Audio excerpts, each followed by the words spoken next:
Alors, c'est moi qui vais modérer cette soirée. Je m'appelle Aurélie Couture, je suis la chef de projet du Forum Urbain. Le Forum Urbain, c'est une structure qui a un rôle d'interface entre le monde de la recherche et les acteurs du territoire autour de questions urbaines et métropolitaines. Donc, l'idée est de développer des projets de recherche, mais aussi des temps un petit peu de partage et de discussion sur des travaux de recherche ayant trait à la ville. Donc, c'est ce qu'on fait ce soir avec cette rencontre qui va parler de culture architecturale et de médiation.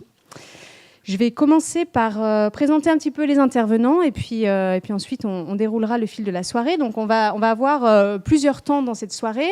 On va d'abord avoir une introduction de Camille Svenigorowski qui est la directrice de l'école d'architecture, à ma gauche.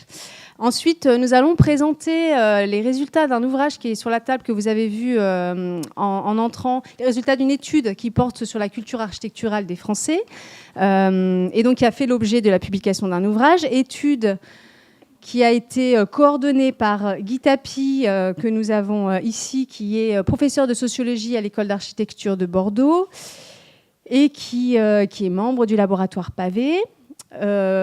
Patrice Gaudier, à sa gauche, qui est sociologue, politologue, professeur à l'école d'architecture, enfin enseignant-chercheur à l'école d'architecture et disons contributeur majeur de l'étude sur la culture architecturale. Donc on aura d'abord une présentation de l'étude et de ses résultats par tous les deux, avant d'arriver sur le sujet de la formation à la médiation de l'architecture et du cadre de vie, avec une présentation de Caroline Mazel, qui est enseignante à l'école d'architecture, architecte elle-même, et directrice de Médiarchi, qui est une structure qui justement participe à la sensibilisation de l'architecture depuis déjà une quinzaine d'années. Elle sera accompagnée par Emmanuel Redon, qui est en charge de la formation tout au long de la vie à l'Université de Bordeaux et qui pourra parler un peu plus précisément des modalités pratiques de ce diplôme. Et ensuite, nous aurons un temps d'échange donc avec nos deux discutantes.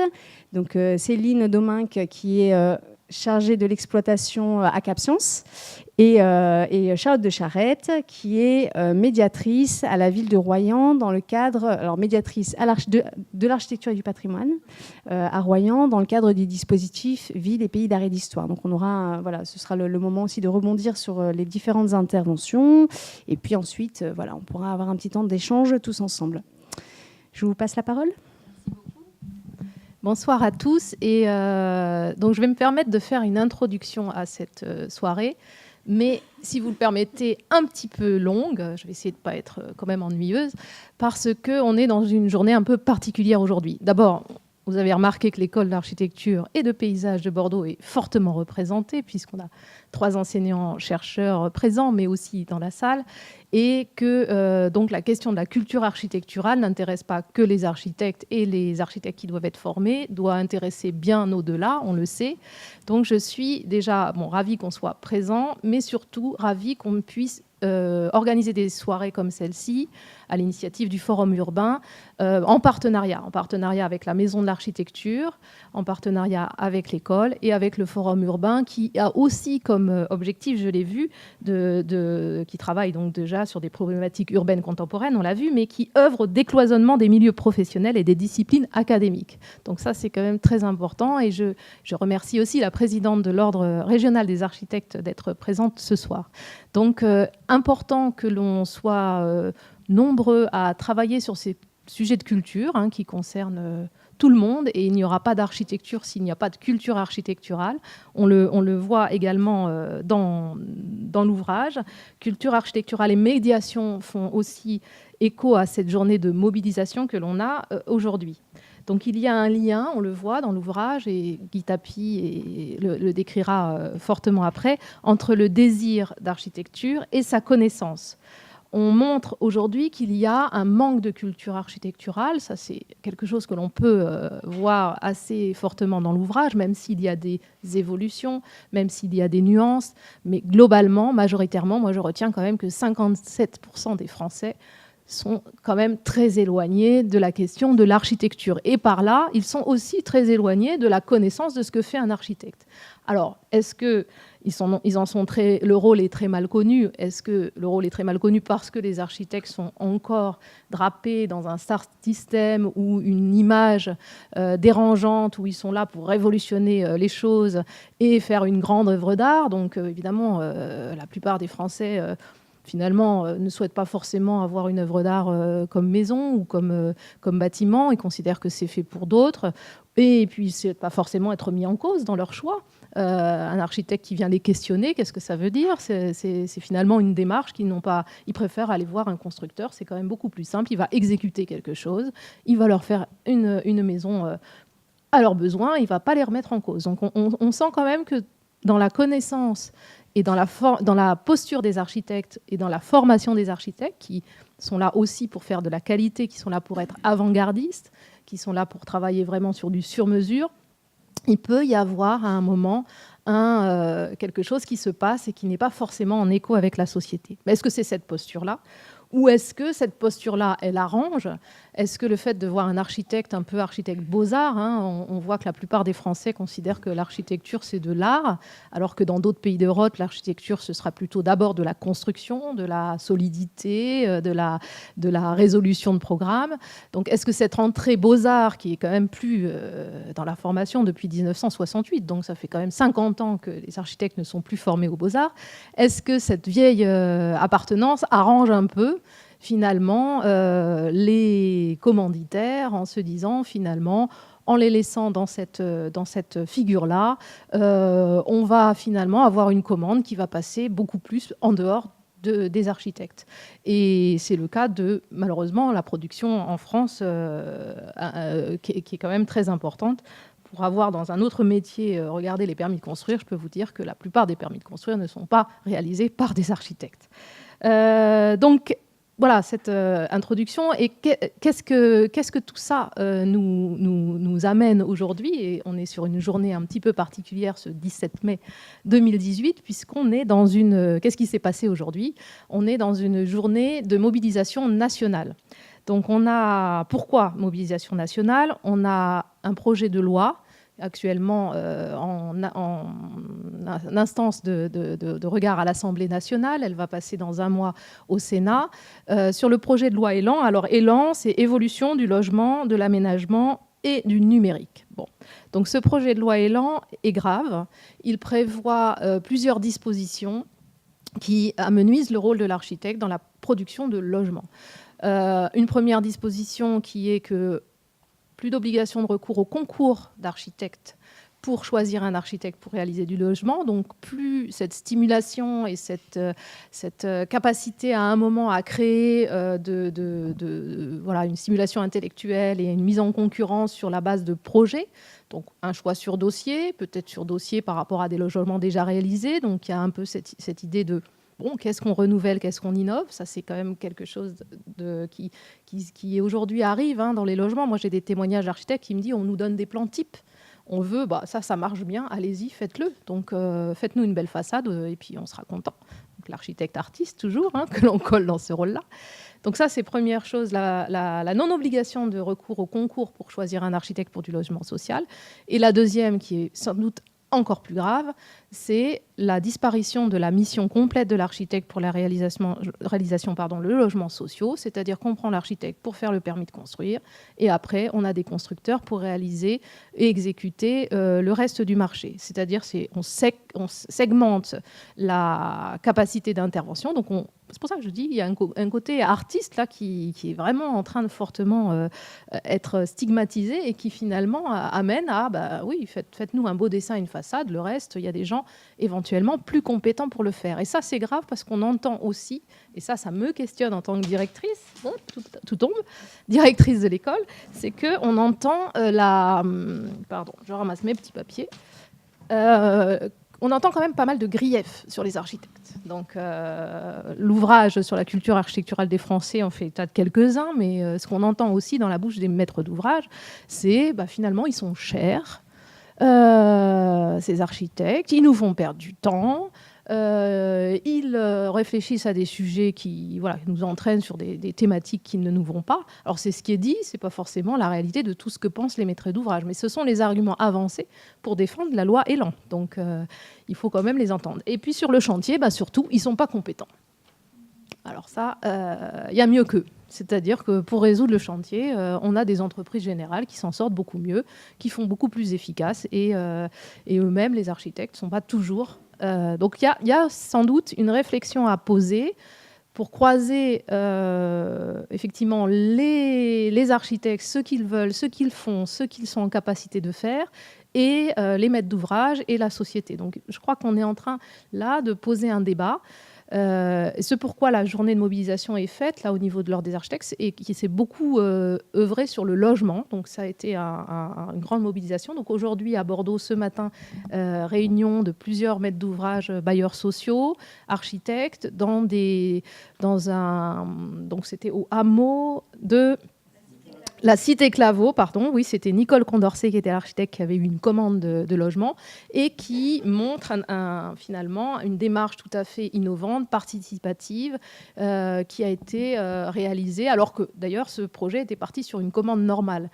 Normale, ça veut dire pas participative, plutôt classique, ce qui veut dire qu'à un moment, avec l'architecte, avec un maître d'ouvrage ouvert, Aquitanis, qui a envie d'innover, on arrive tout à coup à déclencher un processus vertueux, de qualité, avec un projet qui, au même coût, dans le même temps de réalisation, sans débordement, va tout à coup prendre une dimension beaucoup plus intéressante et beaucoup plus innovante. Donc ce dont on est en train de se rendre compte, entre non seulement d'une part ce projet de loi Elan, mais aussi tous les projets de loi de finances qui amènent à ne donner aux bailleurs sociaux qu'une partie de la mission, c'est-à-dire vous faites des logements et vous les vendez en état d'achèvement. Donc ça aussi, c'est en ce moment un point d'attention dans la loi. On arrivera à une production de logements qui peut ressembler à une production de logements très standardisée, comme on a pu en avoir et en connaître dans d'autres grandes heures de la reconstruction française notamment. Donc on peut tous s'interroger sur qu'est-ce qui est en train de nous arriver, pourquoi on en est là, qu'est-ce que c'est que cette spécificité finalement française. Alors, quelle suite à cette journée de mobilisation? Donc, vous aurez les communiqués sur les 20 événements, je crois, qui ont eu lieu en France, 3 dans la Nouvelle-Aquitaine, et des conséquences. Mais en tous les cas, c'est cette mobilisation assez exceptionnelle et un peu inédite, il faut le dire, a touché la ministre de la Culture et elle souhaite mettre en place des groupes de réflexion sur le désir d'architecture. Et donc, dans un des groupes de réflexion, elle a appelé Guy Tapie donc à participer à cette réflexion qui doit normalement rendre ses conclusions aux Journées de l'architecture qui sont, comme vous le savez, en octobre. Donc ça va être un travail de fond qui va être lancé et donc la ministre de la Culture a entendu en tous les cas cette mobilisation qui s'est faite et tente d'infléchir le mouvement qui est en train de se mettre en place par rapport à l'architecte. Elle a quand même porté sur la fin la stratégie nationale sur l'architecture. Donc on sort d'une grande réflexion sur l'architecture et tout à coup, il y a un nouveau coup de boutoir qui arrive. Quelle autre suite également? La Maison de l'Architecture organise un cycle de conférences sur le logement. Donc encore une fois, le grand sujet qui nous intéresse, ça n'est pas de défendre une corporation, mais c'est de défendre une qualité spatiale, et notamment autour du logement. Donc alors, sur cet événement qui va marquer le mois de juin, donc on va passer les éléments. Donc il y a 6 conférences les mercredis soirs, ici, donc 6, 13, 20 et 27 juin à 18h30 sur le sujet du logement, avec non seulement des journalistes ou critiques d'architecture qui ont pu faire des études sur des productions de logements et qui sont intéressants, donc qui sont vraiment des éléments à montrer, et aussi des architectes qui viendront nous parler d'exemples qu'ils ont mis en œuvre dans la production de logements et quelles méthodes ils ont mis en place et quel processus ça a généré. Donc on a Hernandez qui vient le 6 juin avec Yves Ballot, qui est aussi un enseignant de l'école et qui est équerre d'argent. On a Jean Harari qui vient le 13 juin, qui est également équerre d'argent et enseignant à la Villette. Donc on a également un critique d'architecture, donc Dominique Boudet, qui vient de publier un ouvrage sur l'habitat en Suisse aussi. Et on a le dernier conférencier, qui est aussi un enseignant de l'école. Vous allez penser que c'est moi qui ai fait le programme. C'est Xavier Lébar, qui construit à peu près plus de 1000 logements par an et qui viendra nous parler aussi de la modularité dans les logements qu'il met en œuvre. Donc le 27 juin. Voilà. Donc voilà pour les suites immédiates. Mais ce que j'espère, c'est que ces études, ces réflexions, ces conférences vont nous amener, et peut-être grâce au Forum urbain, qui est quand même un centre dédié aussi à ce décloisonnement et à cette recherche, nous amener à aller plus loin et à proposer des conclusions et à proposer d'avoir un sujet de mobilisation. En tous les cas, l'école d'architecture, vous avez vu, est très mobilisée sur ce thème-là et aura à cœur également de travailler sur cette question. Alors, je ne voudrais pas détourner complètement la soirée, mais je crois vraiment que tous ces éléments ont un sens et un lien entre eux, et il me semblait important de vous en faire état. Donc maintenant, je vais laisser la parole à Guy Tapie et Patrick Boudier qui présentent ensemble leur ouvrage. Merci.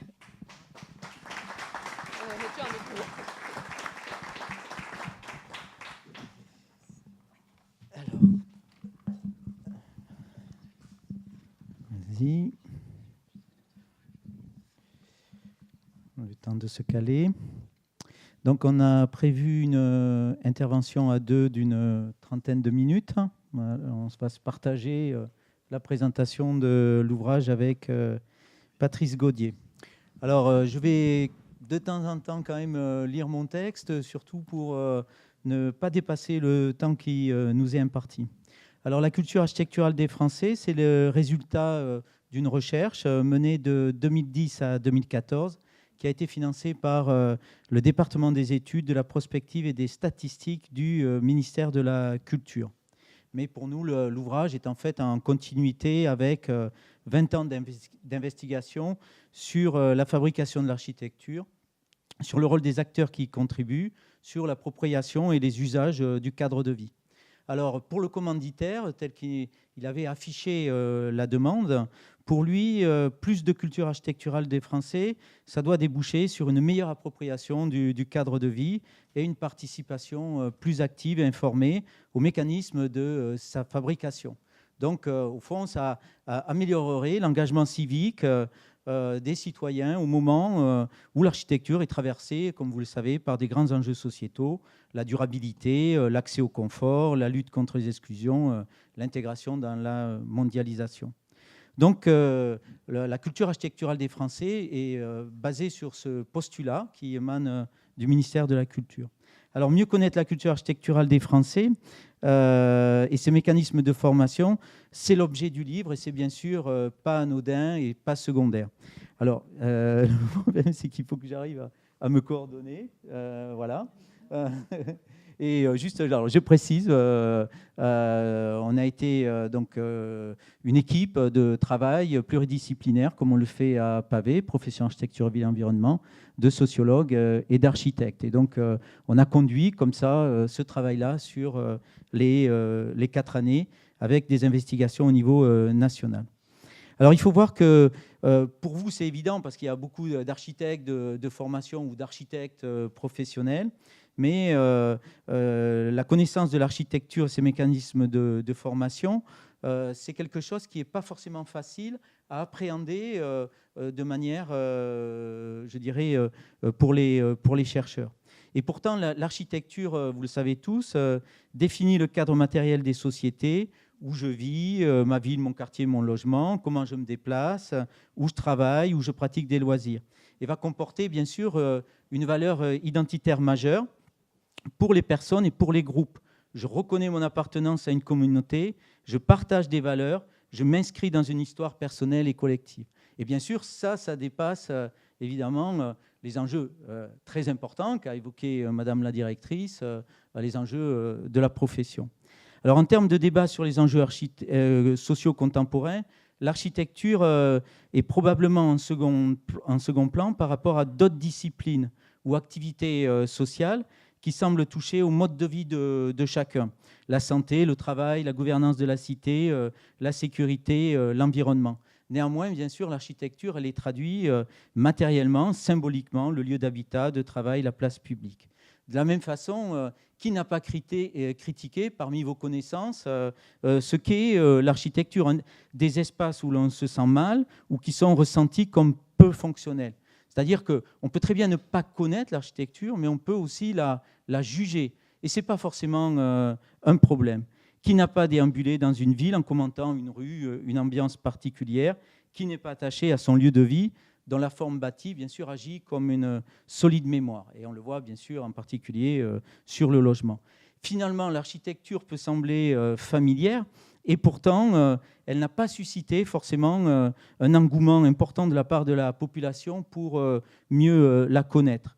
Et sur le plan de la dynamique sociale, comme l'évoquait en filigrane Madame la directrice aussi, on a plutôt stigmatisé le fossé entre experts et population plutôt qu'autre chose. Alors qu'il peut apparaître par bien des aspects naturels. Un professionnel, ce n'est pas un profane et c'est normal.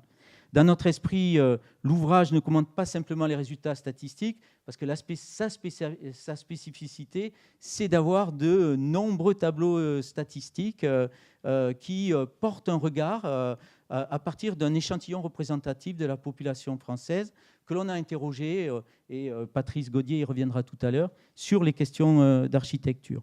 Alors, 4 chapitres organisent cette démonstration en mettant en scène le rôle de 3 acteurs. Et c'est pour nous essentiel de considérer que la culture architecturale, on l'a définie comme un ensemble d'informations que possède un individu en fonction de ses expériences personnelles ou collectives. C'est des références connues, des œuvres, des architectes, des auteurs, des mouvements, et c'est des modes d'acquisition. On s'est tout le temps intéressé à ces trois éléments, à les mettre en rapport. Et l'ouvrage, il présente en fait la manière dont est fabriquée aujourd'hui l'architecture. Et bien sûr, le premier chapitre aborde la question des experts, des architectes, qui sont effectivement, dans la société française, les dépositaires de la théorisation sur l'architecture. Et bien sûr que leur action, et leur action professionnelle, participent à la culture architecturale. Donc il était essentiel pour nous d'appréhender ce qu'était cette culture architecturale chez les experts. Ensuite, il y a deux chapitres qui s'interrogent et qui s'intéressent plutôt au public et à des publics, en considérant d'abord la position globale de la population française sur l'architecture, et après, Patrice le présentera aussi, en appréhendant la diversité des points de vue sur la culture architecturale des Français. Et enfin, 4e chapitre, c'est les médiateurs. Pourquoi ça nous a intéressés? Parce que ce sont des intermédiaires entre les professionnels et le grand public. Et que ce soit dans les sciences, en économie, en médecine, même en matière de pratique artistique, aujourd'hui, dans des sociétés telles que les nôtres, il y a toujours comme ça des intermédiaires, comme les critiques gastronomiques qui font l'intermédiaire entre eux, qui jugent au fond là où on peut bien manger ou pas. Et les médiateurs, ils sont essentiels dans ce processus-là de régulation au fond de la connaissance de l'architecture. Alors, juste pour terminer sur cette introduction, je ne vais pas rentrer dans les dispositifs d'enquête. Ça a été, je dirais, sérieusement fait. Alors moi, je vais présenter en premier lieu quelques éléments sur les architectes. C'est l'objet du premier ouvrage. Et les conclusions que j'en ai retirées, alors bien sûr, c'est un peu à la hache parce que le format ne nous permet pas d'entrer dans le détail. Bien sûr que la profession est au centre du système de production et de jugement en matière d'architecture. Elle a une délégation, mais ça vous le savez bien. Moi, j'ai employé le mot de délégation de services publics pour concevoir les édifices, par exemple, les œuvres de référence, pour classer aussi ce qui fait architecture. C'est très important dans la connaissance, bien sûr, à partir d'une production passée, actuelle ou de l'affirmation de doctrines nouvelles. Elle le fait au travers d'une activité de projet, vous le savez bien tous, d'un travail de conception, de controverses stylistiques, parfois violentes, quel que soit le type d'espace produit. Donc, et la culture architecturale des architectes, en quelques mots, elle semble assez homogène, puisqu'il est question, bien sûr, de la de la valeur du patrimoine qui est unanimement reconnu. Ensuite, il y a quand même ce mouvement moderne qui fait référence pour tous, même si ça peut générer des avis très tranchés sur son intérêt et sur ce qu'il est. En tous les cas, c'est un moment important de transformation de la société française, accompagné par ce mouvement. Et puis, il y a bien sûr l'architecture contemporaine, et là, c'est 2 images, bien sûr, très sélectives, qui en donnent une idée. Alors, on s'est intéressé aussi au parcours de formation des architectes pour savoir, en fait, si on ne pouvait pas expliquer non plus le fossé par le décalage qu'il y avait entre la formation et puis après le marché du travail. Il y en a toujours, mais on peut s'interroger quand même sur le fait que cette formation-là est peut-être plus autoréférencée, c'est un peu le terme qu'on emploie, qui fait vivre les étudiants dans un milieu clos, qui est socialement quand même marqué, puisque on appartient en grande majorité, 50% au moins, aux catégories sociales supérieures et au niveau d'éducation sociale supérieure. Et dans le système de formation, il y a une figure qui s'impose, c'est le concepteur et le maître d'œuvre qui fixe le rôle professionnel, ainsi que les manières d'être et les manières de faire. Et ce qui fait que la formation, bien sûr, c'est le cas dans beaucoup d'autres systèmes, c'est un rituel qui fait passer de l'ignorant au savant. Et dans le cadre de l'architecture, elle impose un engagement personnel fort de l'étudiant qui forge sa personnalité. Et c'est ce niveau un peu même psychologique dans lequel on apprend des choses en matière d'architecture qui peuvent être déstabilisantes d'ailleurs pour les étudiants. Mais au fond, l'architecture apparaît aussi comme étant le seul horizon professionnel par rapport à d'autres formations d'ingénieurs, par exemple, qui ouvrent beaucoup plus largement à d'autres métiers que l'architecte. Donc la socialisation dominante au sein des écoles d'architecture découple l'étudiant de son milieu de vie, et on peut y voir aussi les racines de la distance avec le grand public. Et ça, c'est important à noter et peut-être à intégrer aussi dans les réflexions de la ministre.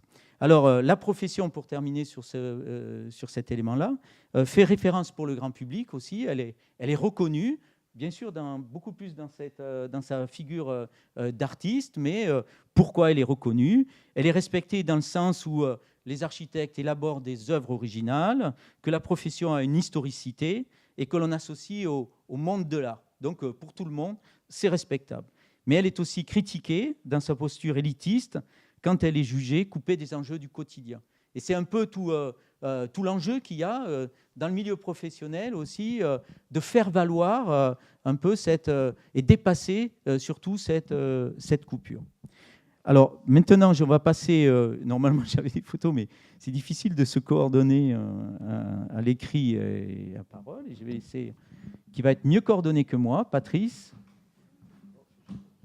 L'architecture selon les Français, l'architecture, le peuple et l'architecte, c'est le titre des 2 chapitres. On travaille depuis tellement longtemps ensemble qu'on essaye toujours quand même bien de se coordonner. Alors, moi, je vais vous présenter donc quelques résultats de l'enquête qu'on a menée donc auprès d'un échantillon représentatif de la population française, donc des Français et des Françaises. Quelques résultats, parce qu'il y en a bien beaucoup d'autres dans le livre que vous aurez certainement plaisir à découvrir. Je vais le faire à partir de 4 catégories de mesures de l'opinion que nous avons utilisées, selon les règles de l'art, du questionnaire vu par les sociologues, comme l'a souligné Guy. Alors, la première mesure concerne la perception et l'appréciation que la population a et se fait de l'architecture. Donc, on l'a fait à partir d'un jeu de photos, d'un support photographique, choisi donc là aussi de manière méthodique, donc dans le but de faire réagir spontanément les personnes interrogées donc à des images d'architecture. Je vois que vous regardez ces images, je pense que vous pouvez faire vous-même le test. Donc on a 7 images. La maison dans la cascade, vous avez tous reconnu, 1937, Frank Lloyd Wright, Cadouin, la version patrimoine, la Dordogne, l'abbaye, du pavillonnaire. C'est pas très clair, c'est vrai que peut-être pour vous, les images ne sont pas traitées. Bon. Elle l'était pour les personnes interrogées. Le pavillonnaire, pavillonnaire de périphérie 2010. Le fameux nid d'oiseaux de Pékin des années 2008, par Herzog et de Meuron. Le pont de l'Europe d'Orléans par, bien évidemment, l'inévitable Calatrava. Le bâtiment Bose de Dessau, mouvement moderne 1937. Et l'immeuble 1925, pardon, 25. Merci Camille, c'est bon. Et l'immeuble translucide, un immeuble translucide d'Amsterdam, 2010, je crois. Alors, ce qu'on remarque immédiatement après ce test donc, spontané de la part des... Voilà, vous avez les résultats d'appréciation donc, de quelques bâtiments par les Français. Ce qu'on remarque et ce qui est assez remarquable, c'est la grande symétrie des jugements entre la maison sur la cascade et Cadouin, parce qu'on demandait aux gens de choisir 2 photos qu'ils aiment bien et 2 photos qu'ils n'aiment pas. Donc la symétrie presque parfaite entre les 2 photos qu'ils apprécient plus fortement, la maison sur la cascade et Cadouin, et à l'inverse, les 2 photos qui sont donc les moins appréciées, c'est le Bauhaus et l'immeuble translucide. Alors peut-être quelques commentaires sur chaque photo. Alors, la maison sur la cascade, fortement appréciée, bien qu'on l'a remarqué après dans les questions qu'on posait, elle n'est pas forcément reconnue, elle est très peu reconnue.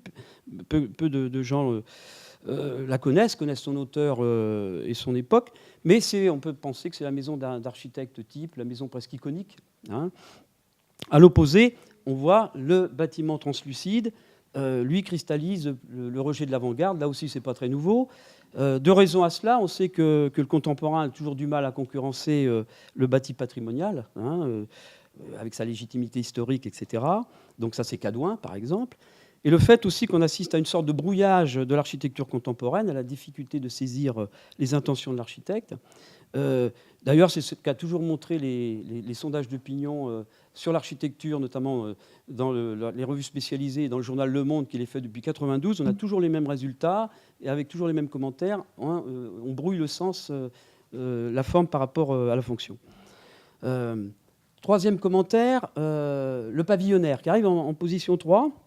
Sa position est très intéressante, elle est un peu paradoxale, parce que il est quand même apprécié par beaucoup, il arrive en 3e position, mais on peut penser qu'il est apprécié principalement par le mode de vie qu'il représente, voire le modèle culturel qu'il représente pour beaucoup de gens, alors que dans les représentations des Français, quand on les interroge, il est peu associé à l'architecture, comme on va le voir un petit peu plus loin dans un autre diapo.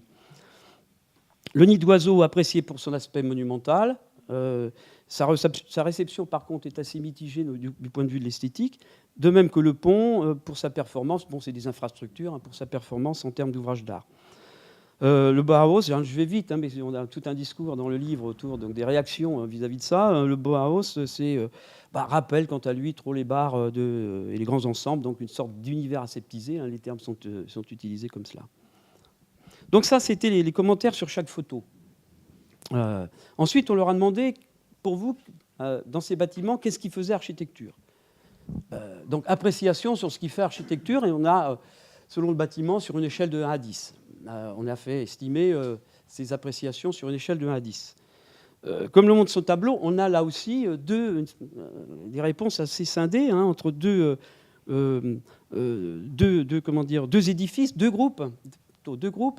Cadouin, Maison sur la Cascade, Nid d'Oiseau et Pont, qui sont en fin de compte considérés comme ceux qui incarnent le plus la propriété de ce qui fait architecture. Et à l'opposé, Bauhaus, Translucide et Pavillonnaire, qui sont les bâtiments qui s'éloignent le plus de ces qualités. Alors donc on peut penser, c'est une explication, il faut toujours donner des interprétations, on peut penser que l'architecture envoie plutôt à des catégories d'exception. On pourrait penser cela à des grands gestes architecturaux. Mais on constate dans les réponses à des autres questions qu'une majorité des personnes interrogées, à 69%, ne les cantonnent par ailleurs ni aux monuments ni aux grands équipements. Au contraire, ils estiment à 88%, et ça c'est intéressant, que le mot architecture peut s'appliquer aux constructions du quotidien. Donc, pour eux, l'architecture, c'est aussi le quotidien. Ce n'est pas forcément, comme on pourrait s'y attendre, le monument, l'édifice, le geste architectural. Donc, Explication, on peut penser, on voit bien que l'architecture ne constitue pas en soi un univers culturel très référencé, à la différence d'autres pratiques culturelles, par exemple comme la musique. C'est ce que corrobore d'ailleurs le rôle relativement peu discriminant des variables sociodémographiques. Les variables sociodémographiques, c'est le diplôme, la profession, la localisation ou l'âge. Et peu donc de rôle discriminant sur la variation des réponses. À la différence, on le sait, d'autres pratiques culturelles, comme l'opéra par exemple, qui est beaucoup plus clivant, comme dans le cadre de la musique. Donc moi j'aime bien l'interprétation qu'en fait une sociologue qui s'appelle Marion Ségaud, qui dit que l'architecture est d'abord un fait d'environnement, et plus qu'une pratique culturelle. On la reçoit avant de la percevoir. On va à l'opéra alors que l'architecture vient à nous. Donc elle se confond en partie avec le quotidien. C'est ce qui fait sa spécificité. Toujours dans la première catégorie de mesures sur la perception, on a utilisé la technique des mots, c'est-à-dire des mots pour dire l'architecture. Et spontanément, on leur a demandé d'inscrire 3 mots. Et on voit là, alors bon, il y a un nuage là de mots et de champs lexicaux. Quand on parle d'architecture, pour les Françaises et les Français, c'est d'abord un art à 44%, c'est ensuite une construction à 24%, et c'est enfin ce qu'on appelle un artefact, c'est-à-dire quelque chose qui te met en relation avec le contexte sociétal, pour 16%. Donc c'est pas surprenant, on retrouve à la fois un peu Vitruve et un peu Ken Follett, là, c'est un peu les deux références. Ce qu'on appelle le champ lexical de l'architecture, donc fait apparaître ces 3 pôles. L'artistique, on le voit avec des mots comme beauté, comme création, comme originalité. La construction avec des mots comme technique, bâtiment, matériaux, c'est un peu le côté secret des bâtisseurs. Le sociétal avec l'histoire, le patrimoine, la civilisation, la maison, l'habitation. Dans ces mots, la relation avec l'architecte, les mots qui font référence à la relation avec l'architecte est par contre assez marginale. Il n'y a que 5% des mots qui mettent en relation avec le mot architecte. Et les dimensions de projet, la notion de projet n'est jamais prononcée, est quasiment absente. C'est quand même assez intéressant. Ce qu'on peut noter aussi, c'est que l'architecture se confond presque toujours avec le bâtiment. La ville et l'urbain restent marginaux, alors que beaucoup font la distinction et évoquent l'intérêt qu'ils portent à la ville, par ailleurs dans le questionnaire. Donc il semble que la difficulté à appréhender le domaine de l'urbain, du fait du rôle de nombreux protagonistes, des jeux d'échelle, des apports contradictoires dans les projets urbains, donc explique en grande partie cela.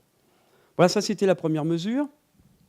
Une deuxième mesure d'opinion, c'est celle qui porte sur la connaissance que les Français et Françaises ont de l'architecture et l'intérêt qu'ils portent à cette discipline. D'abord un premier chiffre. Bon, je ne vais peut-être pas vous abreuver de chiffres parce que bon, on sait bien qu'on ne les retient pas forcément. Mais il y a quand même 16% des Français qui estiment bien connaître l'architecture, ce qui est pas mal. 80% mal ou pas du tout, et 43% qui se déclarent intéressés.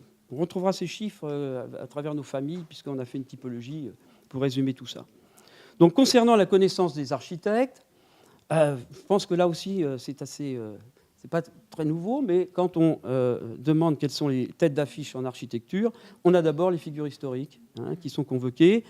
Vauban, bien sûr, qui fait des paysages avec ses édifices militaires, Haussmann pour les villes, Le Corbusier, la société moderne. Par contre, il faut noter peut-être la position assez remarquable de Jean Nouvel. 54% le connaissent, même si on relativise dans les chiffres, parce que c'est quand même un test en assisté, c'est-à-dire qu'on proposait une série de noms. Quand on le fait en spontané, c'est 10% des gens qui sont capables de citer Jean Nouvel comme ça spontanément. Donc c'est quand même pas la même chose. Ce qui fait dire à certains, moi j'aime bien l'expression, que les architectes sont un peu comme les auteurs de musique de film. On peut la connaître sans savoir citer l'auteur. Oui. Je calcule mon effet. Alors, concernant maintenant ce tableau de l'adhésion des Français à certaines assertions relatives à l'architecture. On leur a demandé qu'est-ce qu'ils pensaient de ces assertions. C'est le domaine réservé des architectes. Ils ne font pas forcément le nécessaire pour se faire comprendre du grand public. Et c'est une affaire de goût personnel. Alors, vous voyez qu'ils mettent en avant le goût personnel, la subjectivité de l'individu et son expérience. C'est une affaire de goût. Ils considèrent par ailleurs quand même que c'est une activité aussi qui est réservé ou est attribué aux experts, ils ont le sentiment qu'il y a peu de communication entre le monde professionnel et eux, ce qui justifie certainement, bien évidemment, le passage des fonctions de médiation. Bon. Alors, on peut là aussi donner des explications, deux explications. On peut considérer que la grande diversité des faits d'architecture, comme les édifices, des bâtiments, des aménagements d'espace, contraignent fortement l'usager dans ses réponses, parce que face à cette dispersion, il peut rester évasif, il a du mal à trouver ses repères. Ça renvoie à ce que je disais sur un univers peu référencé. On peut penser aussi que le côté pratique de l'individu, que l'individu entretient avec le cadre bâti, fait en quelque sorte suspendre les dimensions esthétiques du jugement, une espèce de suspension donc, du jugement et de l'interprétation, surtout comme on le voit si les mots manquent pour le dire et qu'on a peur du jugement savant. C'est une analyse qu'on peut faire. Troisième type de mesure,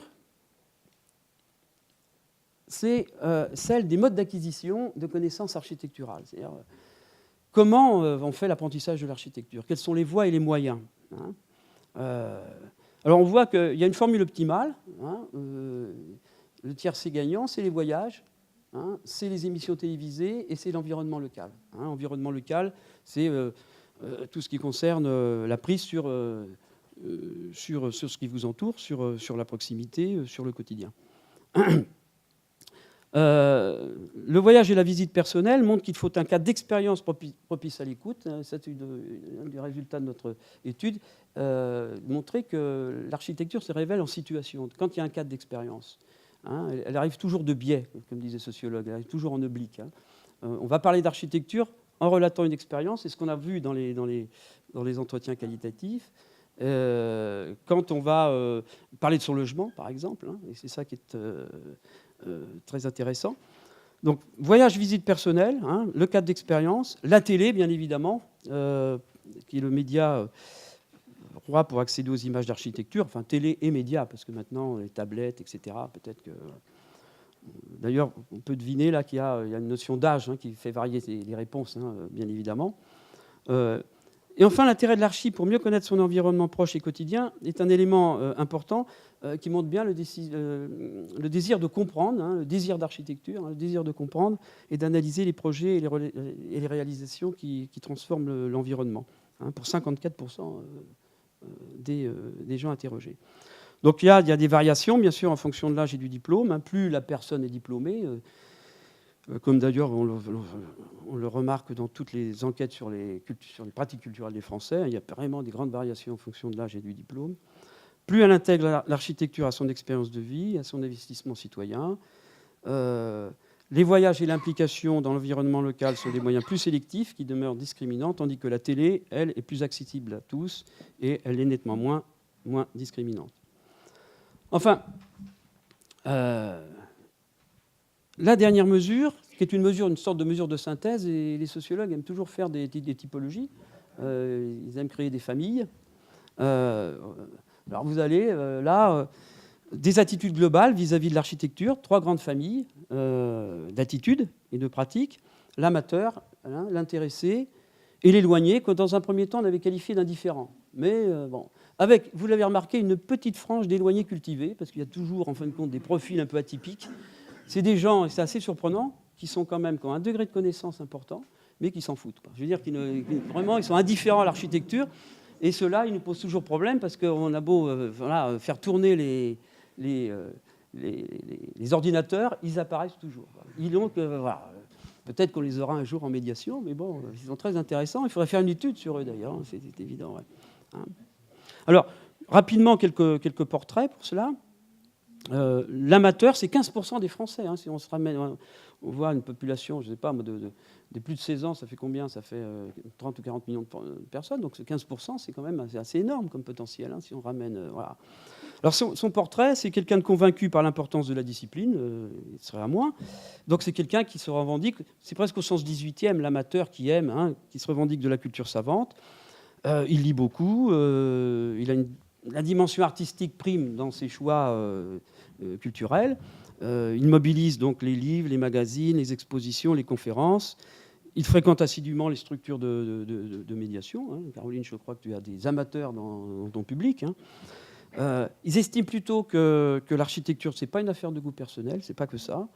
Ils aiment débattre de cette discipline qu'ils considèrent être peu connue, donc c'est quand même non pas une élite, mais on a là un avant-garde de gens à la fois intéressés et qui connaissent l'architecture. Hein. Ça nous a surpris parce que ça fait quand même beaucoup de monde malgré tout. Hein. Peut-être pas vous, ça ne vous surprend peut-être pas, mais bon, nous, ça nous a surpris. Ensuite, l'intéressé, qui regroupe 28% des Français. Hein. Quelqu'un disposé à la découverte, à la pratique culturelle. Il est plus curieux de la dimension environnementale que les amateurs. Il privilégie surtout la construction et les techniques. Hein. S'il y a des étudiants dans la salle, vous voyez, il serait plutôt STA, hein, plutôt que TPCAU. Il considère l'architecture comme un art, mais demeure réservé sur sa dimension citoyenne. Hein. Il reproche aux architectes de ne pas faire assez d'efforts d'explication en direction du grand public. C'est parmi ceux-là qui sont les plus râleurs. Enfin non, c'est les éloignés quand même. Et il considère... Alors ça, c'est intéressant, parce qu'on n'a pas parlé de l'école. Il faudrait beaucoup plus de temps. Il considère le cadre scolaire comme le mieux adapté à la transmission des connaissances en architecture. On parlait tout à l'heure d'autres pays européens. Je crois qu'il y en a d'autres pays européens qui font qui ont une pratique justement de la médiation et qui s'appuient pour ça sur des savoirs acquis à l'école. Hein. Je pense à la Finlande, par exemple, il me semble. Et enfin, l'éloigné, c'est celui qui voilà, c'est un vaste boulot, hein, parce qu'ils sont 57% d'éloignés. Ils sont plus indifférents qu'hostiles, d'ailleurs, à la cause architecturale. Alors, bien sûr, ils sont dotés d'un moindre capital de connaissances. Elle ne fait pas, Guy, tu l'as rappelé tout à l'heure, elle ne fait pas partie de leur investissement personnel. L'architecture, ce n'est pas dans leur investissement cognitif. Hein. D'autres sujets les intéressent. Ils se disent, bon, l'architecture, non, mais moi, je préfère le foot, je préfère la musique, je préfère le cinéma, le sport, etc. Peut-être en dehors des éloignés cultivés, ceux-là, on les rencontrera un jour. Alors, sociologiquement, les profils de chaque groupe ne sont pas exclusivement marqués. Le profil moyen de l'amateur, c'est plutôt un homme âgé de 55 ans et plus, niveau bac plus 3, déclarant une pratique plus culturelle plus intense que la moyenne. L'intéressé est plutôt issu des classes moyennes. Je dis plutôt, hein, dans le relatif, là, hein. Un peu plus souvent une femme qu'un homme, ouverte aux activités culturelles, ayant trait à l'architecture. Et quant à l'éloigné, il est plutôt issu plutôt jeune et actif. Hein, il n'est pas forcément issu que des classes populaires. Il a peu d'activités culturelles liées à l'architecture, hein, et plutôt centré sur d'autres aspects. Voilà, je vais pas il y a plein de diapos, mais bon, je ne vais pas vous abreuver de tout ça. Hein, vous lirez bien sur le livre. Et pour finir, les mots de l'architecture par famille, justement. Hein. Vous vous souvenez des mots, hein, les 3 pôles sémantiques, lexicaux. On retrouve là les amateurs qui sont dans le pôle lexical de l'art. Hein. On retrouve là les amateurs qui sont dominants, hein, pour le coup. Donc l'art, c'est les objets, les styles, les formes, les couleurs. Il cite beaucoup ces termes. En construction, on s'aperçoit que c'est les intéressés, hein, qui sont... et les éloignés, hein, qui sont les plus motivés par cette dimension. Et enfin, on a le 3e pôle lexical, qui est plus diffus, on le voit, hein, entre la société, la profession, critique, ville, courant, c'est-à-dire tout ce qui est autour des enjeux sociétaux et environnementaux.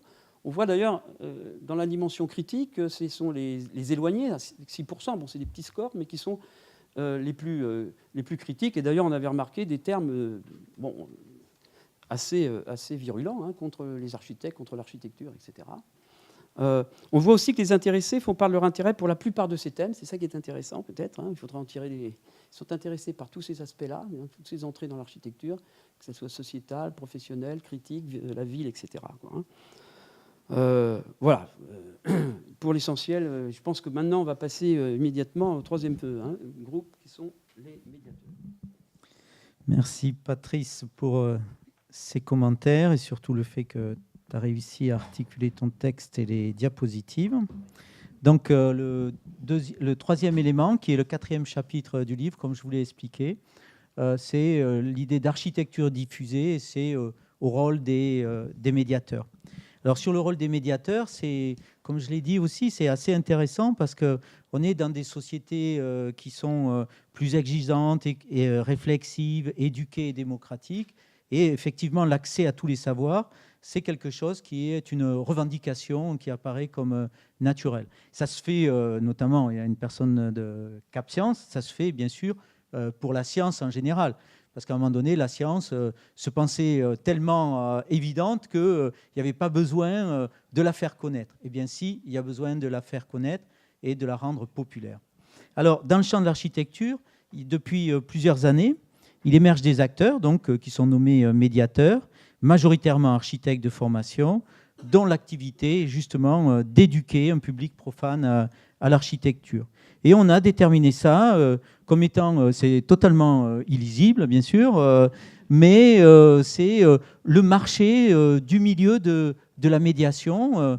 En rouge, vous avez défini les activités. Ensuite, vous avez les commanditaires et vous avez les prestataires. C'est pour ça que nous, on parle de marché de la médiation de ce point de vue-là. Et on a essayé d'en déceler les composantes et les stratégies. Alors, ce milieu professionnel, c'est l'extension de l'activité des architectes, dont la légitimité reste pleine et entière pour concevoir l'architecture et en parler. Donc les médiateurs, souvent, ils ont été formés dans des écoles d'architecture, mais on peut imaginer qu'ils soient formés aussi ailleurs. Il est en continuité aussi avec l'action d'un milieu qui intervient dans la mise en valeur du patrimoine. Donc là, il y a quelque chose de plus traditionnel où on se cible sur un objet, et notamment de la part du ministère de la Culture, bien sûr, qui a eu des politiques patrimoniales très, très actives.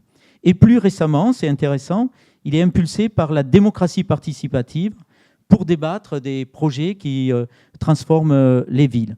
Il est aussi investi par des organisations qui vendent des services de communication et qui sont en fait le signe d'une certaine marchandisation des prestations du médiateur. Et vous voyez un peu le milieu qui est hétérogène, qui est issu de différents courants et qui essaye de se structurer en un milieu professionnel. Alors qu'est-ce qu'ils font ? Ils conçoivent et mettent en œuvre des dispositifs d'apprentissage pour mieux connaître l'architecture. C'est similaire à d'autres champs culturels, l'exposition, la publication, éventuellement la conférence, ou ajusté à l'architecture. Et là, il y a les parcours, les visites, comme l'évoquait Patrice, qui sont des cadres d'expérience qui font connaître et vivre l'architecture. Il y a des ateliers participatifs, des ateliers créatifs, etc. Et là, c'est intéressant parce que c'est au fond une production de dispositifs pédagogiques, d'apprentissage autonomes qui classent les médiateurs comme un groupe professionnel. Alors le milieu, il revendique son indépendance et sa technicité.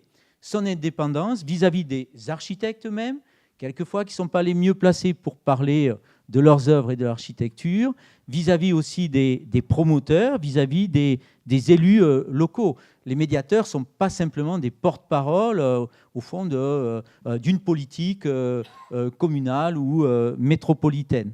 Donc, et c'est normal pour un milieu professionnel, comme les architectes, qui revendiquent leur indépendance et leur technicité par des compétences sur deux registres, la maîtrise de savoir sur l'architecture et la pédagogie. Effectivement, pour faire apprendre l'architecture, vaut mieux être pédagogue. On n'arrête pas de le dire à l'école d'architecture et de paysage de Bordeaux, que pour apprendre l'architecture, il faut être pédagogue. Mais là, ça prend une autre importance, parce qu'au fond, on est face à des publics qui ne sont pas mobilisés pour en faire leur métier, mais qui ne connaissent, comme l'a dit Patrice, soit des amateurs, des intéressés ou le plus souvent des éloignés. Alors du point de vue des savoirs à transmettre, il y a aussi des points communs à tous les médiateurs de ce point de vue-là, c'est l'idée d'espace. Alors que l'idée d'espace, elle est très peu présente dans le grand public.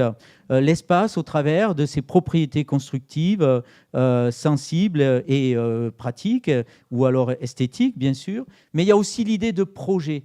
Et ça, c'est... au fond, ça fait le cadre de référence de ces professionnels, mais on voit bien qu'il est en décalage avec ce que pense le grand public, parce que, comme l'a dit Patrice, l'idée même de projet qui est au cœur de l'enseignement et de la formation des architectes, eh bien, elle est quasiment jamais citée, jamais connue par le grand public. Et c'est le rapport entre le projet et le contexte qui va être mis en travail par les médiateurs. Il y a aussi des architectures qui sont valorisées ou d'autres qui sont rejetées par les médiateurs, qui disent, au fond, il faut qu'on définisse un cadre de savoir spécifique en matière d'architecture. Alors, moi, je les ai appelés les architectures in.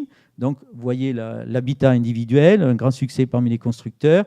Alors, vous avez toujours, alors on est désolé, c'est la seule image qu'on avait, c'est Jean Nouvel. Et puis aussi, on a bien sûr le mouvement moderne, qui est une clé de référentiel pour les médiateurs.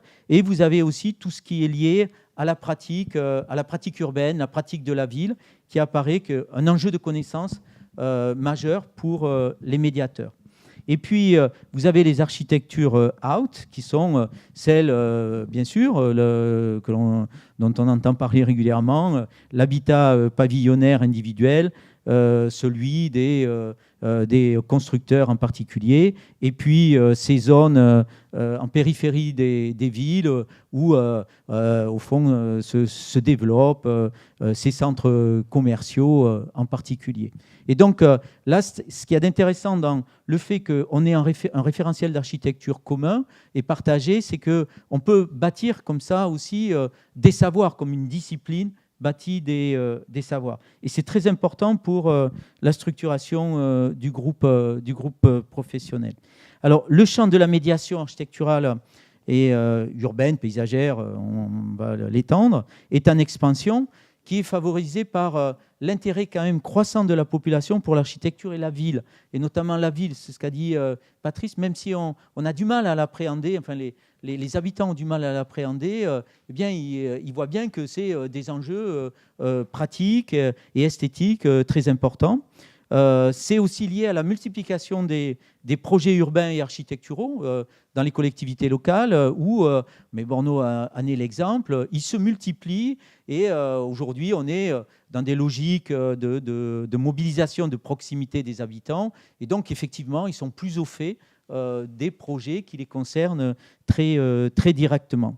Néanmoins, l'activité repose sur des bases fragiles en raison des financements publics de plus en plus contraints.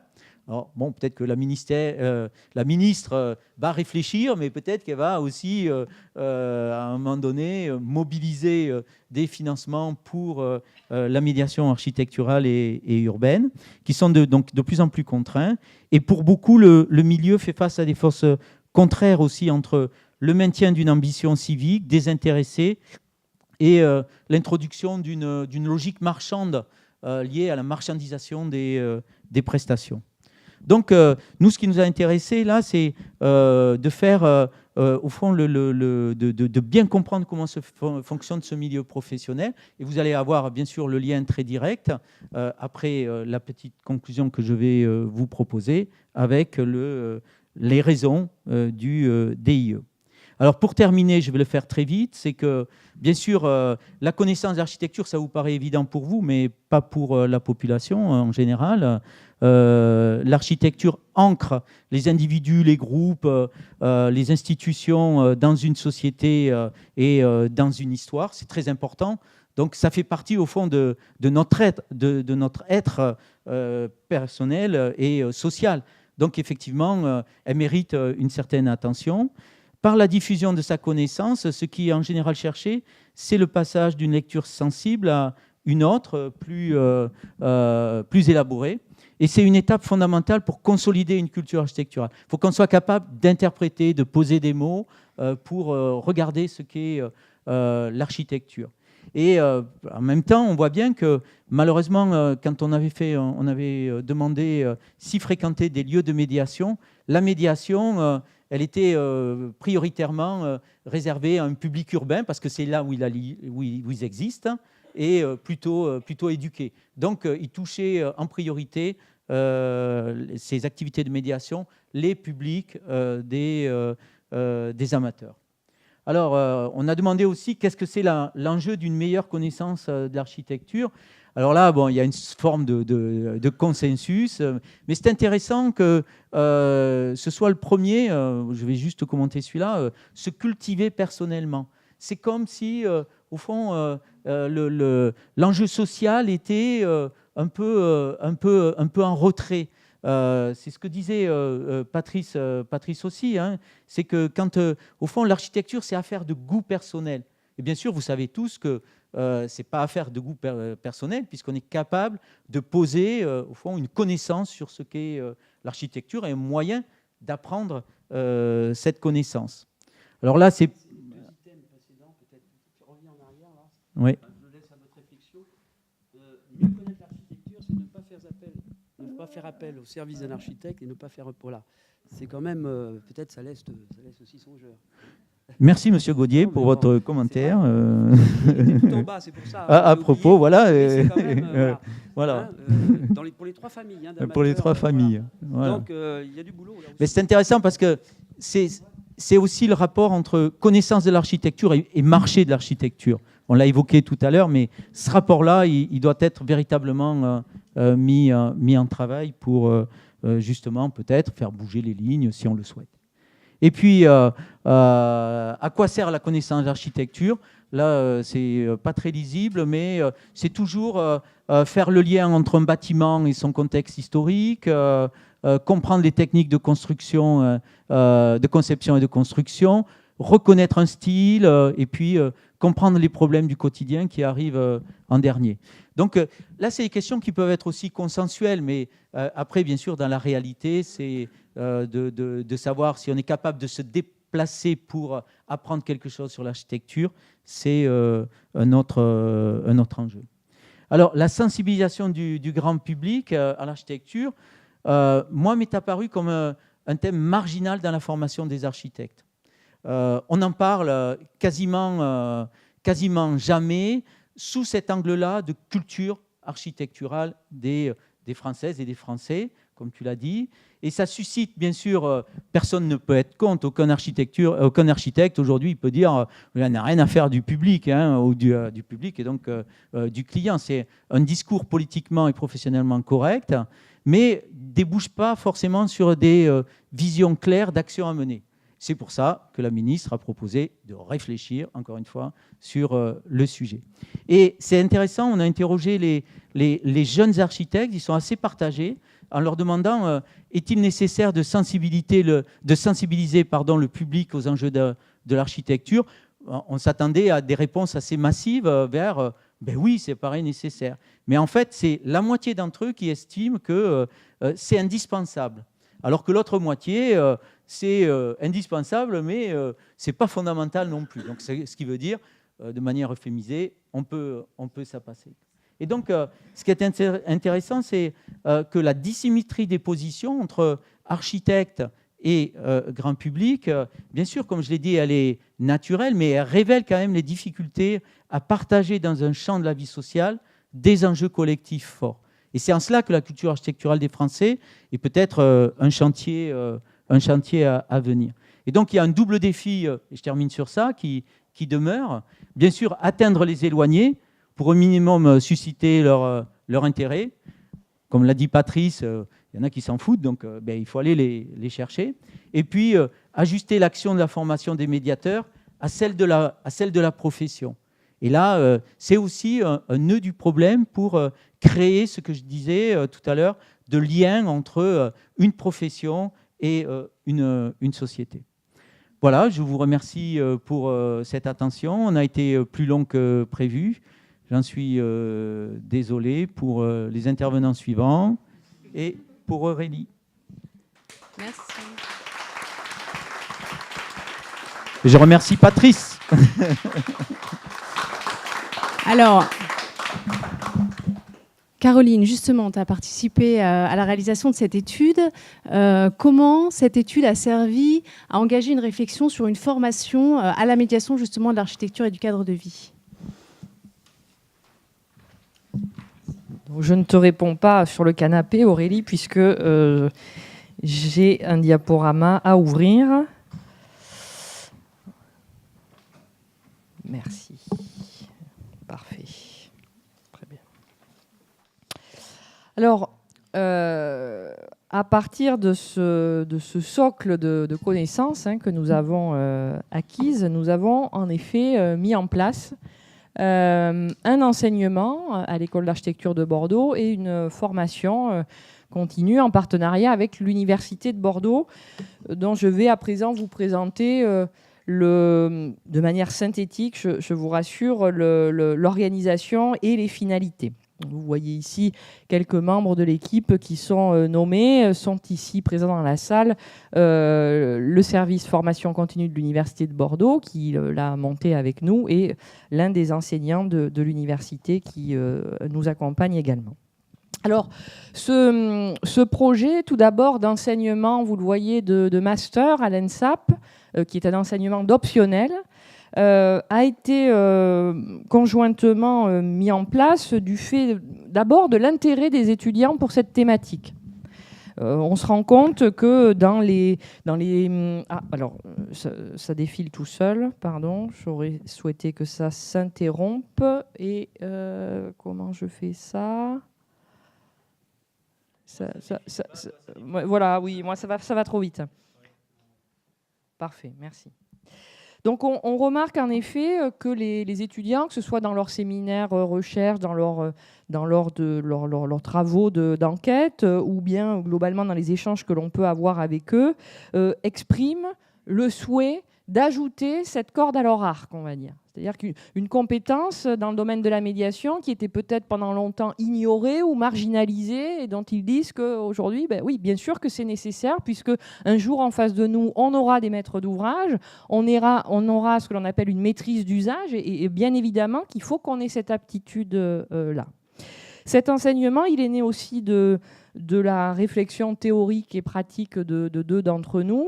Donc moi-même, Aurélie l'a dit depuis une quinzaine d'années, et Roberta Gheli, qui est une jeune architecte qui a passé son doctorat sur la médiation auprès du jeune public cette année et qui aujourd'hui travaille auprès de la Compagnie des rêves urbains à Marseille. Et puis cet enseignement est né aussi de la volonté de Pavé de continuer d'investiguer les évolutions de la profession, les évolutions du métier d'architecte. Et on a le sentiment, nous, que être médiateur en architecture, c'est peut-être un nouveau débouché professionnel pour les architectes. Donc cet enseignement s'organise de la manière suivante, très vite, au travers de cours théoriques, de rencontres, conférences avec des médiateurs, des professionnels référents, on va dire essentiellement au niveau local, et d'un atelier de projet de médiation.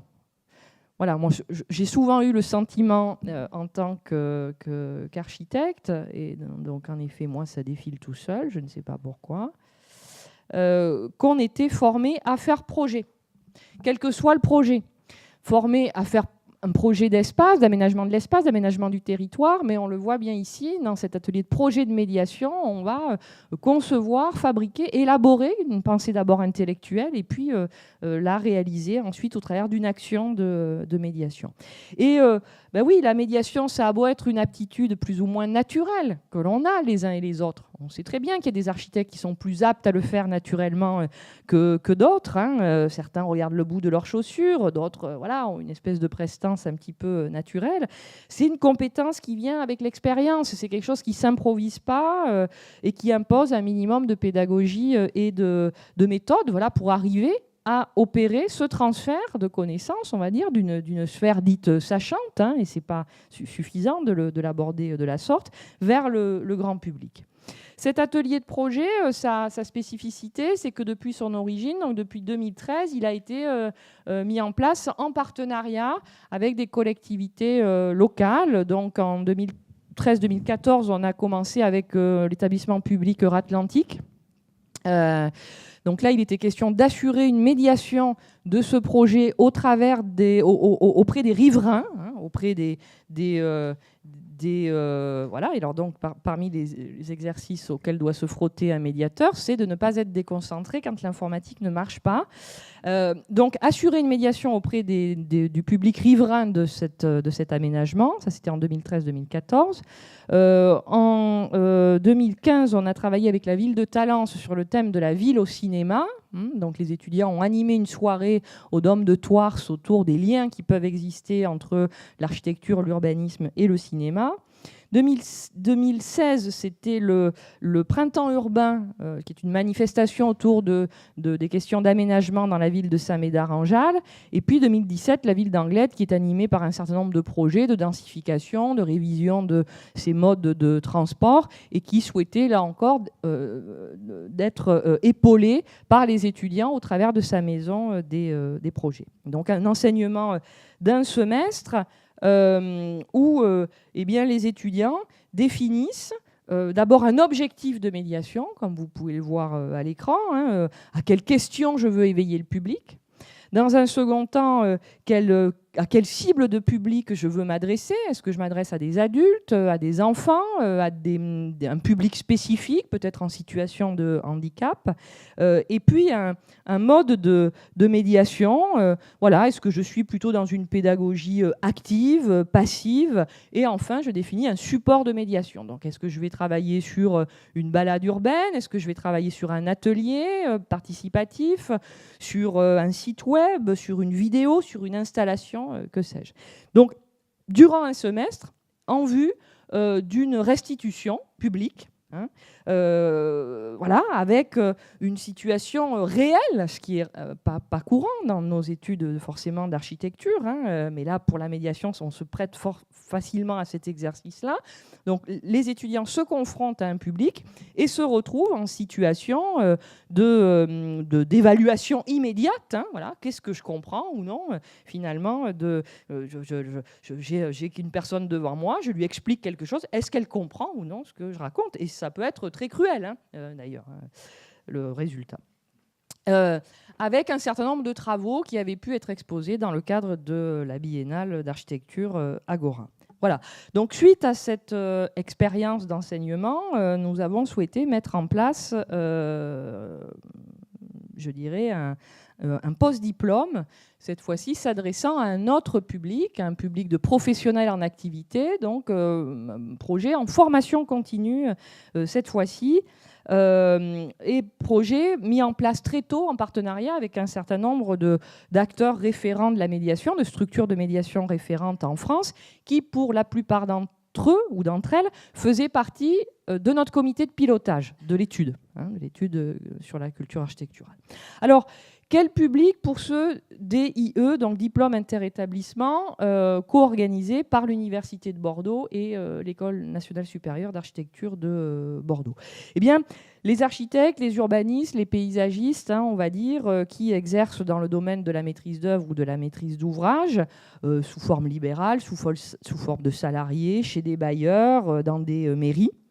Les professionnels de l'action culturelle et sociale, donc là, moi, je pense aux gens qui peuvent travailler dans des musées, dans des médiathèques, dans des centres d'art. Les structures de médiation elles-mêmes, les médiateurs eux-mêmes, qui sont susceptibles d'avoir des personnels qui ont envie de se former, de mieux se former. Et puis, les collectivités territoriales, avec leurs services de l'urbanisme, mais pas que, peuvent être amenés à assurer des médiations sur le cadre bâti, les services de la communication ou encore les services de la culture, et également les médias, parce que on le voit, ne serait-ce qu'au travers de notre journal Sud-Ouest, je dirais qu'il n'y a quasiment pas un jour sans qu'on ne fasse état des aménagements en cours sur la métropole. Voilà, donc on peut imaginer que des journalistes aient aussi envie de se former dans ce sens. Donc des professionnels en activité, mais également des jeunes diplômés en formation initiale, même si ce sera une proportion plus réduite. Et puis les prérequis qui sont mentionnés à l'écran, donc une licence en architecture ou dans un domaine connexe. Pour nous, bien sûr, l'architecture, c'est très lié à l'urbanisme et au paysage, mais aussi à l'histoire de l'architecture, peut-être à des gens qui ont fait un parcours en sciences politiques, et puis des gens qui n'ont peut-être pas de licence, mais qui, par leur expérience professionnelle qui est significative, voilà, verront leur dossier étudié pour pouvoir rentrer dans cette formation. Alors, l'objectif de ce DIE, voilà, c'est bien sûr d'acquérir des compétences dans une approche autant stratégique, on va dire, que technique. On l'a évoqué, mais je le refais, c'est un post-diplôme qui répond vraiment aux ambitions de la stratégie nationale pour l'architecture, qui a été lancée en 2015 à Paris et qui, je cite, même si a priori vous avez tout cela à l'esprit, et qui avait pour vocation de susciter un désir d'architecture, la rendre accessible à tous et renouveler les regards afin de donner un sens à l'espace et une impulsion nouvelle au métier de l'architecture. Bon. Donc, qu'est-ce qu'on entend par médiation ? On n'est pas, voilà, on a voulu vraiment ouvrir très large le spectre du terme. Pour nous, la médiation, elle est entendue aussi bien dans son acception pédagogique, au sens d'éveil du regard, d'éducation, de sensibilisation, mais aussi dans sa dimension de concertation et de conseil dans la fabrique de la ville. Et puis, dans sa forme, on va dire, plus collaborative et plus coopérative, où l'habitant devient acteur, quelque part, et co-concepteur. Alors, on pourrait dire, mais des formations en médiation, il y en a, oui, il y en a, mais il n'y en a pas forcément dans le domaine de l'architecture, et on va dire un peu plus spécifiquement, et je vous expliquerai comment je l'entends, de l'architecture contemporaine. Donc, c'est un diplôme, c'est une formation qui a un certain nombre de singularités. D'abord, et c'est ce qui fait la force des écoles d'architecture, c'est des méthodes et des outils qui nous sont propres, à savoir la conception et la réalisation d'un projet. Je l'ai évoqué tout à l'heure, c'est ce qui fait la différence avec peut-être d'autres formations. C'est ensuite un partenariat avec un réseau de professionnels référents. Alors j'ai toujours peur de ne pas avoir mis les logos de tous. Si c'est le cas, je m'en excuse, ce n'est pas volontaire, mais vous voyez la Cité de l'Architecture, le réseau national des CAUE, le réseau des maisons de l'architecture, médiateurs qui peuvent être aussi locaux, mais à dimension nationale comme Cap Science ou Bruit du Frigo, etc. Un fondement scientifique, bah oui, autour des savoirs qui ont été produits avec cette étude, autour également de notre expérience d'enseignement dans le master, et puis un fondement aussi du fait des enseignants et des intervenants qui font partie de l'équipe. Alors, comme spécificité aussi, un propos autour de l'architecture contemporaine. Alors, ça a été un petit peu délicat à un moment parce qu'on a craint que ça referme peut-être les publics. Qu'est-ce qu'on entend par architecture contemporaine ? C'est la ville d'aujourd'hui qui est en train de se fabriquer, on va dire, pour demain. Voilà. Donc, il peut être aussi bien question quelque part de vieilles pierres que de projets qui sont encore à l'état d'esquisse ou à peine. Et puis l'autre élément, je crois, qui peut en faire l'atout, c'est la souplesse des rythmes et des formats proposés, puisque ce DIE peut être suivi soit à l'année, à raison d'une semaine par mois pendant à peu près 8 mois, ou bien peut être suivi à la carte, à la journée, voilà, au travers d'un panel de modules. Bien sûr, le partenariat avec le Forum urbain, on le considère aussi comme un atout et une singularité. Les compétences que l'on vise d'acquérir au travers de ce diplôme, c'est d'abord le fait de s'insérer dans la variété des acteurs, on va dire, propres à nos disciplines. C'est le fait ensuite que, en ayant suivi cette formation, on devrait avoir le sentiment, et pas que le sentiment, qu'on a des échanges qui sont facilités entre ce trinôme qui est formé par la maîtrise d'ouvrage, la maîtrise d'usage et la maîtrise d'œuvre. C'est le fait aussi d'être plus apte à coproduire, à faire partager des projets auprès de différents publics, d'être capable de développer des actions de sensibilisation, de consultation, de participation de la population, d'enrichir peut-être et de diversifier une programmation culturelle, je pense à des centres d'art ou des services culturels, et puis de valoriser un patrimoine ou un fonds, par exemple pour une bibliothèque ou un musée. Je vais, pour ainsi dire, terminer sur le contenu lui-même de la formation, mais vous avez des documents qui vous ont été distribués qui vous permettront d'en savoir un petit peu plus. Donc c'est une formation de 385 heures, 8 semaines, je vous l'ai dit. 8 semaines d'enseignement et 3 semaines que l'on a appelées de MSP, donc de mise en situation professionnelle, 3 semaines au minimum, qui peuvent être plus, auprès d'un partenaire médiateur, donc auprès de l'une de ces structures de médiation que sont Cité de l'Architecture, etc. Et puis 4 modes pédagogiques que vous voyez ici listés. Donc un premier mode qui est théorique, où on va essayer d'acquérir des savoirs, une culture qui va être spécifique. Le détail est dans vos documents. Second module plutôt pratique, où on va s'initier à la pratique de la médiation. Troisième module plus exploratoire, où on va là essayer d'enquêter pour comprendre et se positionner donc, au travers d'une démarche scientifique en vue de la production d'un mémoire. Et puis une approche plus opérationnelle au travers de l'atelier de projet et de la mise en situation professionnelle. L'atelier de projet se faisant en partenariat, là encore a priori avec une collectivité locale, selon le modèle de l'enseignement de médiation de master, qui offrira un terrain de projet non pas aux étudiants, mais aux stagiaires. Les débouchés que vous pouvez lire ici, je ne vais pas lire mon diaporama, je dis aux étudiants de médiation de ne pas le faire, donc je ne vais pas le faire. Voilà, j'essaie de respecter le temps et puis je vais laisser la parole pour finir à Emmanuel Rodon, donc, du service de la formation continue, qui va vous expliquer comment on peut financer, comment on peut se voir financer cette formation, parce que c'est un des points, je crois, déterminants, qui peut permettre à des gens de se décider ou non. Oui, bon, je vais être très très brève. Ce qui est intéressant aussi dans ce projet, c'est qu'il a reçu tout de suite le soutien notamment de la branche nationale des entreprises d'architecture qui ont accordé à cette formation, avant même son ouverture, le label formation 2018, ce qui va permettre notamment aux salariés des entreprises de la branche architecture de bénéficier de financement, notamment dans le cadre soit du plan de formation des entreprises, soit dans le cadre d'actions de professionnalisation. Donc ça, c'est vraiment un gros point positif.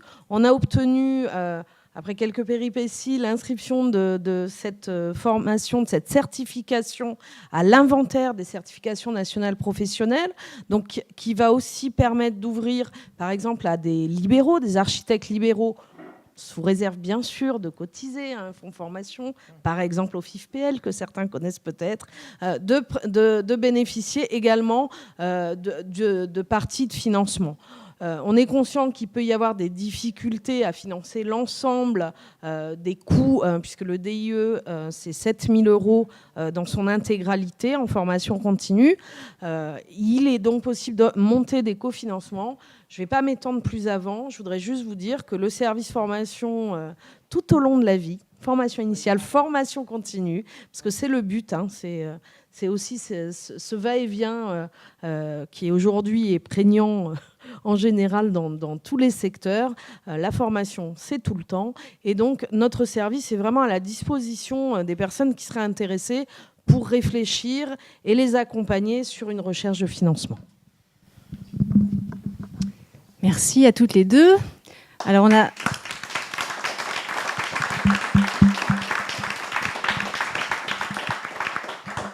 on a pris un peu de retard. C'est vrai que vous avez des choses riches à nous raconter, non seulement sur l'étude, mais aussi sur ce diplôme qui finalement est étoffé en termes de contenu et de format. Il nous reste un petit moment pour la discussion, donc je vous propose de rebondir un petit peu avec vous, donc avec nos deux discutantes, et puis de quand même prendre un petit temps pour avoir des questions après. Je vais d'abord me tourner vers Charlotte de Charette, qui est donc médiatrice de l'architecture et du patrimoine. À quoi ça vous fait écho, vous, par rapport à vos pratiques de médiatrice sur le terrain, disons, les résultats de cette étude qui a pu être réalisée par des chercheurs? Oui, évidemment, ça fait écho. C'est vrai que, alors moi, je travaille à Royan, donc il y a une ville qui a un patrimoine qui est essentiellement du XXe siècle. Donc c'est vrai que ce manque de culture architecturale des Français, c'est quelque chose qu'on voit tous les jours, enfin que je rencontre dans ma pratique quotidienne. Les gens ne comprennent pas l'architecture, n'en maîtrisent pas les codes, ils n'ont surtout pas le langage qui leur permettrait de s'en saisir plus facilement. Et c'est vrai qu'il y a un élément qui m'a frappée dans votre étude, quand vous parlez du bâtiment du Bauhaus. C'est vrai que les gens ont la photo, mais ils n'ont pas l'explication. Et en fait, quand vous leur donnez justement le contexte, c'est-à-dire l'époque, le moment où c'est construit, pourquoi, comment, à ce moment-là, les gens lui accordent une valeur.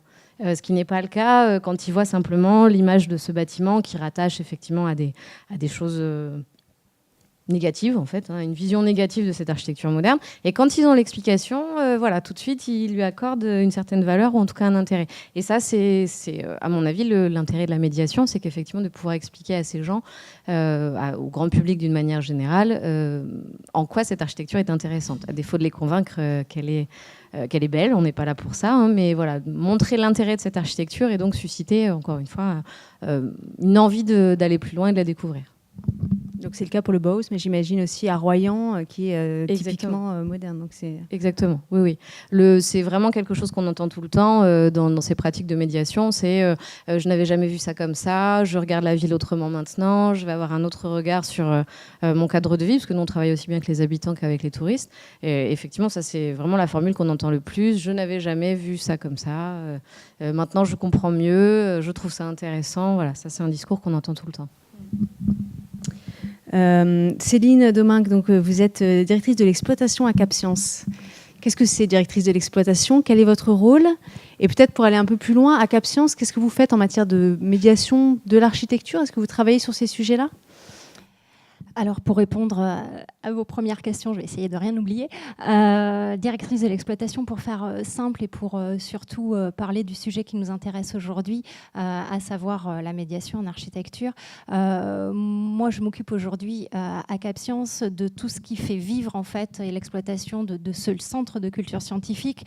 Donc, ça regroupe en fait tous les services qui accueillent les publics justement et qui montent des événements pour ces publics. Et pendant de nombreuses années auparavant, j'étais justement plutôt en charge des projets, de la conception des médiations. Donc du coup, ça me tient à cœur, et la soirée et le sujet, en étant pour le coup peut-être la seule dans la salle aujourd'hui avec aucune formation en architecture et complètement partie, alors peut-être pas complètement des éloignés que vous avez qualifiés ainsi, mais ni des amateurs. Donc je me situerai peut-être entre les deux dans les intéressés, certainement dû, effectivement, comme vous l'avez dit, à ma profession et au milieu dans lequel j'évolue. Sinon, je serais certainement dans les éloignés. Non pas par dégoût ou rejet, par méconnaissance. Et c'est de ça qu'on parle aujourd'hui, c'est de cette méconnaissance du public. Pour nous, en sciences, dans un centre comme Cap Science, quand on part sur un projet de médiation, on essaye d'abord de partir du public. Et je vois que toute l'étude que vous avez faite repose en grande partie sur le public. Et je pense que c'est le premier pas vers pour pouvoir mettre en place ces médiations. Et puis d'essayer de comprendre les freins. Et là, j'étais ravie parce que l'étude, elle va vers ça aussi, vers essayer de comprendre les freins. Nous, à Cap Science, c'était facile, comprendre les freins. Vous, pour le coup, vous faites peut-être partie de ces gens qui ont des freins parce que les sciences, ce n'est souvent, malheureusement trop souvent, qu'un mauvais souvenir de votre scolarité ou de la scolarité en général. Donc nous, on travaille sur les freins pour amener justement à essayer de comprendre et de mettre en place des actions de médiation centrées sur ce qui est attendu. Et une des premières choses à se poser comme question, c'est que les gens qui vont pousser la porte d'un centre de sciences, nous, ça fait un peu peur, ou d'un centre lié justement à la connaissance du patrimoine ou à l'architecture et autres, il faut faire une démarche, il faut venir. Et ces gens-là, on va les capter sur un temps de loisir, essentiellement. On a parlé des voyages, de la découverte des villes et autres. Et pour pouvoir, on est quand même en concurrence, entre guillemets, avec le cinéma, la musique, l'architecture, où les gens peuvent avoir une pratique amateur, une pratique autonome, ce qui est rarement le cas en sciences et rarement le cas en architecture. Donc il va falloir amener ces personnes-là à comprendre, à pas au-delà, enfin pas forcément pratiquer, mais en tout cas avoir une ouverture. Et donc je pense qu'un des biais pour pouvoir amener ce public, c'est éveiller la curiosité, qui a été pendant longtemps la baseline de CapScience d'ailleurs, au passage, éveiller la curiosité et amener non pas à travailler que la pédagogie, même si elle est importante pour un médiateur, mais d'accompagner. Et on n'est pas que des passeurs, quand on est des médiateurs, on n'est pas que des passeurs de savoir, on est aussi plutôt des facilitateurs, des accompagnateurs. On n'est pas sur un temps scolaire, il ne faut surtout pas l'oublier, qu'un centre de médiation et un médiateur, il n'a pas le rôle du professeur. Il n'est pas là que pour passer un savoir, que pour apprendre, mais il est là pour développer chez le public sa propre capacité, l'accompagner dans sa propre réflexion et dans son acquisition de connaissances. Donc, personnellement, et on va dire de manière plus institutionnelle et plus courante dans les centres de sciences, c'est vrai que depuis les années 80-90, il y a eu cette expérience, parce que c'est l'époque à laquelle se sont développés les centres de sciences. Et au départ, beaucoup, on a été dans la production et dans l'accessibilité, tout d'abord, dans l'accessibilité des connaissances, du savoir, qui à l'époque était plus difficile. Aujourd'hui, la société a changé dans ces 30 dernières années, et notamment le web qui s'est développé, et l'accès aux connaissances est facilité. Bon, faut-il encore savoir trier, traduire, etc. Je passe sur ces étapes, bien sûr, indispensables. Mais nous ne positionnons plus dans les centres de sciences comme uniquement facilitateurs, on va dire, de l'accès. Mais il va falloir plus, parce que l'accès aujourd'hui, il est facilité par d'autres moyens. Mais se re-questionner, ça nous a, amener à nous re-questionner. Et je crois qu'aujourd'hui, les médiateurs et toutes les démarches que vous allez entreprendre, qui sont entreprises déjà et qui existent de médiation, il faut s'appuyer aussi sur ces connaissances-là, qui n'est pas que de passer des connaissances, mais plutôt d'accompagner vers cette compréhension, l'esprit critique, et ne pas se substituer à l'école. Alors, après, il y a aussi la voie de l'apprentissage, mais attention entre le temps d'apprentissage scolaire et le temps du loisir. Voilà. En tout cas, c'est les expériences qu'on peut tirer d'un positionnement du médiateur. Et donc, sur ces questions de l'architecture, vous y allez aussi à CapScience quand on parle de sciences ? Alors bien sûr, c'est très intéressant parce que l'architecture, elle se situe, vous l'avez dit, vous avez parlé d'art et vous avez parlé de sciences.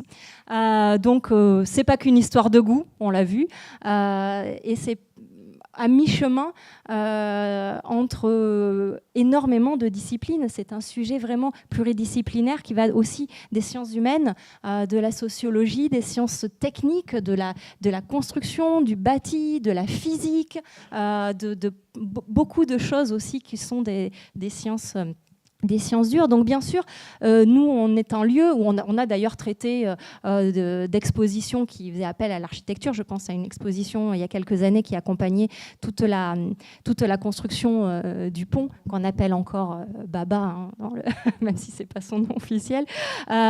Donc autour de notions d'architecture, avec un regard justement transdisciplinaire. Et c'est ça qui est intéressant, c'est que quand on traite d'un sujet, on va le traiter avec un regard artistique, un regard scientifique de différentes disciplines, et puis un regard aussi citoyen, et c'est là que rentre aussi en jeu ce que vous avez appelé tout à l'heure, et fait penser aux ateliers participatifs et l'implication du citoyen dans ces fameux projets que vous nommez. Et en termes de méthode, alors, comment vous faites ? Je sais qu'à CapScience, il y a beaucoup de numérique, beaucoup d'interactions. Est-ce qu'il y a des méthodes qui sont utilisées à CapScience pour parler des sciences peut-être un peu plus technique, qui pourrait justement se porter un peu sur le milieu de l'architecture ? Il n'y a pas de recette miracle, il n'y a pas une méthode. Je crois que la société, les publics, est très diversifiée, et tant mieux, j'ai envie de dire. Chacun a ses envies, ses portes d'entrée. Donc ce qu'il faut imaginer, c'est que l'on puisse avoir des clés, des portes d'entrée et des médias adaptés soit à des temps différents d'une même personne. Une même personne peut avoir un attrait pour différentes portes d'entrée à différents soit moments de sa vie, soit même sur une même période, sur des temps. On n'est pas tous on n'est pas tous attirés par les mêmes choses au même moment, et même parfois on va être attirés par l'un ou l'autre. Donc c'est plutôt la diversité des médias, j'ai envie de dire, qui peut faire qu'on va toucher le plus de monde possible, et le plus de monde dans des situations différentes. Donc le numérique, oui, le numérique, comme vous le citiez, c'est un des exemples. Je crois que le numérique ne se substituera jamais à l'humain. À l'humain, dans la rencontre, vous le disiez bien tout à l'heure, c'est la rencontre et c'est la discussion qui fait que quand vous discutez avec des gens de la ville ou des touristes qui vous font ce rapport, je ne regarderai plus de la même façon. C'est beau, déjà pour un médiateur, ce genre de phrase, on le prend et c'est des petits laits, franchement, voilà, c'est l'aboutissement de quelque chose, c'est une certaine satisfaction de travail bien fait, ou en tout cas d'avoir participé à quelque chose. Donc ça, c'est riche. Et puis, ne se substituera jamais. Un architecte, qu'il soit bon médiateur ou pas, à un moment, je pense qu'il est capable de parler et de discuter, de faire passer sa passion. Donc je crois qu'aussi, faisons passer des passions, donnons envie, et je crois que c'est l'envie qui va peut-être susciter un intérêt, un changement au niveau des regards. Donc il n'y a pas de méthode miracle. Cela dépend du public, du moment dans lequel on va le capter, du lieu et bien sûr du sujet, le sujet qu'on va vouloir traiter, et puis voilà, de travailler la diversité plutôt. Et donc Charlotte, vous en termes de méthode, comment vous travaillez ? Oui, je suis tout à fait d'accord, et c'est la pluralité des propositions qui va permettre de toucher un public différent. Nous, on travaille aussi bien avec les enfants, avec les scolaires, dans lesquels on intervient toujours en partenariat avec les enseignants. Effectivement, l'idée n'est pas de se substituer à l'école. En dehors du temps scolaire aussi, sur des temps de loisirs, des activités, les CAPLA, je suis sûre que vous connaissez tous les CAPLA, c'est un outil formidable pour expliquer l'architecture. On travaille aussi avec les adultes, avec des conférences, où on a un très beau public d'ailleurs à Royan. Et c'est vrai que tout ça participe de cette culture architecturale qu'on essaye de donner aux gens. Mais c'est vrai que en fait, je crois qu'il faut vraiment réussir à proposer tout un tas d'activités différentes, et plus il y en a et plus elles seront diverses, et plus on arrivera à toucher des publics différents. C'est vrai que nous, dans les villes et pays d'art et d'histoire, on a tendance à être cantonné au patrimoine et donc aux vieilles pierres. Alors évidemment, cette notion de patrimoine, elle est évidemment pas si simple, mais ça ne nous empêche pas de travailler sur l'architecture contemporaine et sur les projets de la ville qui se font. Nous, en avril, on a le mois de l'architecture, donc tout un mois qui est dédié à la découverte de l'architecture, et on va dire moderne et contemporaine. Et ce qui rencontre le plus grand succès, c'est la visite de chantier.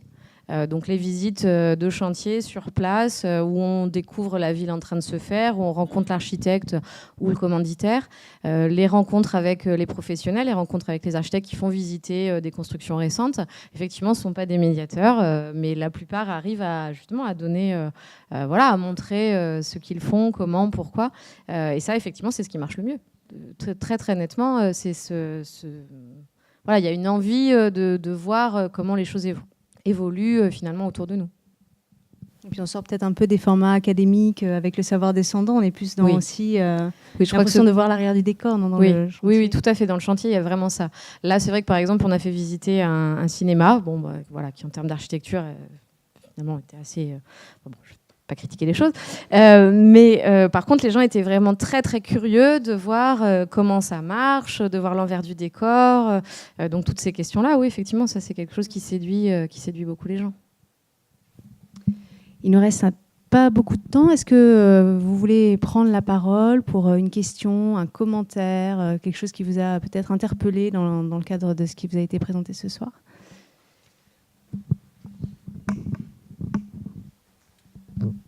Alors oui, j'avais une question concernant notamment l'intéressement aux jeunes publics, donc qui s'adresse aussi bien aux étudiants, aux enseignants de l'école d'architecture qu'aux professionnels de la médiation. Je pensais particulièrement à la lecture de votre étude que vous avez publiée, au décalage qu'il peut y avoir entre la conception de l'architecture de la part du jeune public et la véracité, la réalité du métier.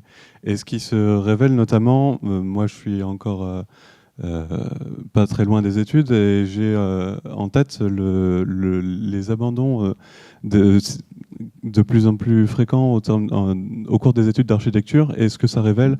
Et ça avait été notamment le sujet d'un mémoire de master qui avait été mené par un camarade qui s'intéressait au désenchantement. Donc c'était un terme assez fort, mais qui, lui, s'était intéressé vraiment à cette notion de désenchantement qui semble paradoxale de la part d'étudiants en architecture qui font la démarche justement vers l'architecture, qui proposent déjà une espèce de lecture de la profession, même assez naïve, et qui finalement, confrontés à cette étude de l'architecture et des métiers de l'architecture, ne se reconnaît pas, en tout cas dans sa projection personnelle et préalable au métier. Et justement, ce que ça interroge sur la médiation de l'architecture auprès d'un jeune public et ce que ça pourrait donner sur la conscience et l'évolution de la culture architecturale du public français en général. Effectivement, il n'y a pas vraiment de question, mais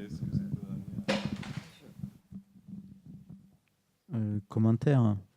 Je pense qu'il y a deux choses. Après, c'est vrai qu'on a essayé de lier effectivement la formation des jeunes architectes avec la question de la culture architecturale. Parce que dans la formation, il y a des formes de socialisation qui vont, à un moment donné, qui vont minorer peut-être une sensibilité aux finalités et à l'éthique de ce qu'est la profession en termes d'attribuer une valeur sociale très importante à l'architecture. Et c'est vrai qu'il y a une partie des étudiants qui peuvent se désengager, rien dire et se désengager de la formation. Et puis il y en a d'autres aussi, et il y a des exemples justement de médiateurs qui se sont constitués sur la fibre militante. C'est-à-dire que, on vient dire, ce système de formation, attendez, ça ne colle pas avec une réalité sociale et une réalité sociologique. Donc, je vais me positionner pour, au fond, en conflit avec une forme de tradition. Et il y a des médiateurs, notamment dans le secteur associatif, bon, je ne veux pas dire des bêtises, mais je pense que le bruit du frigo, il s'est aussi, à l'origine, c'est au fond la contestation d'un système académique de formation, parce qu'il n'y avait pas les finalités qui étaient incluses au fond, diffuser les valeurs sociétales de l'architecture. Voilà. Et ça, effectivement, il peut y avoir... Alors, moi, je trouve que c'est... au fond, quand il y a la contestation du conflit, c'est plutôt positif. Après, quand tu décris le désenchantement, voilà, c'est ce qui est tout à fait possible, hein, bien sûr, hein. C'est plus problématique. Et juste sur les jeunes publics, j'en ai pas parlé, mais une des cibles des médiateurs, c'est le public scolaire. J'en ai pas parlé dans les médiateurs. Et là, c'est vrai que ce qu'on développe dans l'ouvrage, et c'est ce qu'a développé aussi notre jeune collègue Roberta Gheli dans sa thèse, il existe toute une série de dispositifs d'apprentissage faits sous différentes formes, en partenariat avec les enseignants, dans le cadre de politiques éducatives partagées entre le ministère de la Culture et le ministère de l'Éducation nationale, je ne sais plus si ça s'appelle comme ça. Mais voilà, il y a vraiment là une richesse productive en matière de médiation sur tous les registres que vous évoquiez. Et c'est vrai que l'enracinement, je me rends compte que je suis un peu long, chez les enfants est très important. Parce qu'après, on voit que la connaissance d'architecture, elle procède aussi de réflexes. Pourquoi les gens ils citent Le Corbusier ? C'est parce qu'on en a entendu parler au collège et au lycée. Autrement, on ne le citerait pas forcément, quoi. Y a-t-il d'autres questions ? Oui. Alors, je prends une ici. On groupe peut-être. On peut poser 2 questions et puis vous faites une réponse groupée. Moi, c'est une réflexion plutôt. J'ai entendu beaucoup d'opposition entre l'art et la technique, et un peu l'idée que l'art, ça disqualifie l'image de l'architecte. Enfin, dans ces exemples, il y avait un peu cette réflexion comme quoi l'architecte, bon, c'est un artiste pour faire des belles façades.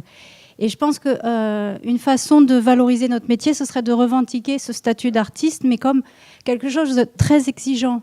Parce qu'il n'y a pas plus... Enfin, je pense que l'art, c'est vraiment un engagement complet et qui repose sur une technique, sur beaucoup de savoir.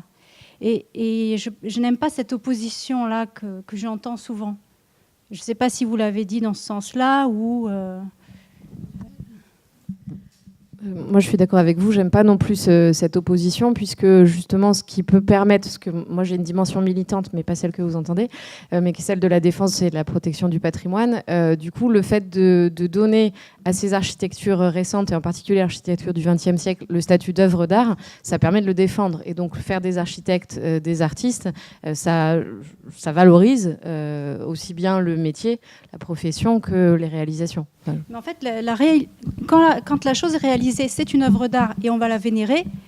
Mais quand l'architecte est un artiste, ça le disqualifie. Donc je pense qu'il y a quelque chose là à régler de notre part, à nous aussi. Voilà, c'est tout.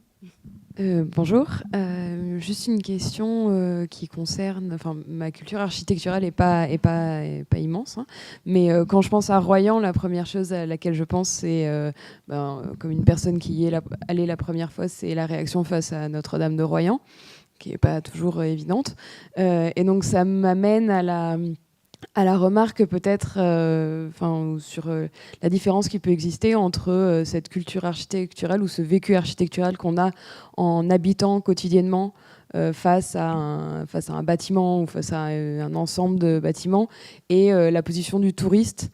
On peut se rappeler facilement de sa visite à Barcelone, de sa visite à New York ou autre chose par des bâtiments ou des architectes ou je ne sais quelle autre ville. Mais le nombre de fois où on peut entendre des gens qui nous rendent visite dire « vous vous rendez même plus compte que vous habitez dans cet environnement-là, et est-ce que vous en êtes juste déjà rendu compte ?»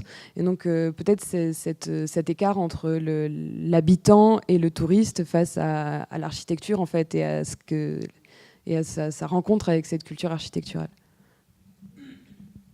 C'est vrai que le travail avec les habitants, c'est quelque chose d'important pour justement l'appropriation du cadre de vie, c'est ce que vous évoquez, pour une meilleure compréhension et une amélioration de ce cadre de vie. Il est important que les gens comprennent la valeur architecturale de ce qu'ils ont autour d'eux, de l'espace urbain d'ailleurs comme du bâti. Et c'est particulièrement vrai, et dans votre étude on le sent très bien, sur tout ce qui concerne le mouvement moderne d'une manière générale et l'architecture du XXe siècle, voilà, de toute l'architecture du XXe siècle. Oui. Il y a un manque de culture et un manque de reconnaissance même, voire un rejet, effectivement, sur tout ce qui est, en particulier, grands ensembles et voilà, architecture du béton, pour faire court. D'autres remarques, questions ? Alors, si vous n'avez pas de complément à apporter, moi j'ai 3 petites infos pour clore cette rencontre. Donc merci d'abord de votre participation. Je voulais vous dire que, alors merci à vous, intervenants, merci à vous, public.